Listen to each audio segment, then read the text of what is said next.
Okay, so I hope everybody's doing well tonight. Hope your families are well. Over the last week or so, we've been talking about a trucker that was sentenced to 110 years for an accident that he caused in Colorado, I think it was.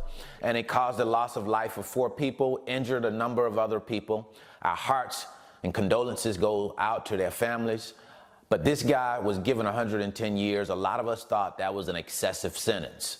And the judge had said that he would reconsider. So now they have gone in and reconsidered this young man's sentence. He's 26 years old and had received that 110-year sentence. The judge came in today and said that that just was not a proper sentence. And he went in and reduced his sentence from 110 years to 10 years. I want to read to you what that judge said. He said, the length of your 110-year sentence is simply not commensurate with your actions, nor with penalties handed down to others for similar crimes. He said, there is an urgency to remedy this unjust sentence and restore confidence in the uniformity and fairness of our criminal justice system, and consequently, I have chosen to commute your sentence now. So it's obvious to me that the judge thought that sentence was unfair, unjust, and when you look at other people who have committed similar crimes, they've gotten much less time. So he thought the best thing was to do was to make this wrong at least a little bit better. Now this guy's not going to be doing 110 years. He'll now be doing 10 years. So now, according to how I see it, this is not about winning. This is not a win necessarily for the young man.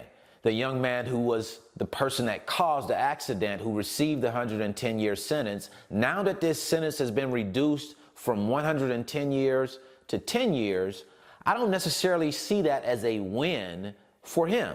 I certainly don't see it as a win for the victims. The victims are never going to come back regardless of whether he serves 110 years or 10 years. That matters none at all. These people have lost their lives. Loved ones have been impacted by this situation. So there are no winners in this type of situation. But at the same time, you don't want to see, or at least I don't want to see someone lose their life because they made a mistake, because they had an accident. And I think to give a 110-year sentence to this young man would, essentially take his life away from him because he simply made a mistake. But I do realize that making a mistake does not absolve you of responsibility. A person still has the responsibility of taking life. When you do something, your actions cause the loss of life, then there's a price to pay for that. I definitely think that a 10-year sentence is more in line of what it should be, rather than a 110-year sentence. I would certainly like to know what you think, what your opinion is on the reduction in sentence. Do you agree? Do you disagree? Please share your comments in the comment section. So until the next time, I wish you the very best in your life and business. Don't forget that I'm going to leave a free link in the description. It's my 5-video series titled How the Load Movement Process Works. It will give you a look into the freight broker business, let you see how it works before you come into it. That way you can make a decision in the light instead of in the dark. And I'll also leave you a free link right here that'll show me in my office using the load board. That way you can get an idea of how we use the load board to search for trucks, to post our loads, and how we use that rate sourcing tool called RateMate to go out and get rates for our shippers. So until the next time, see you at the top, because the bottom is much too crowded.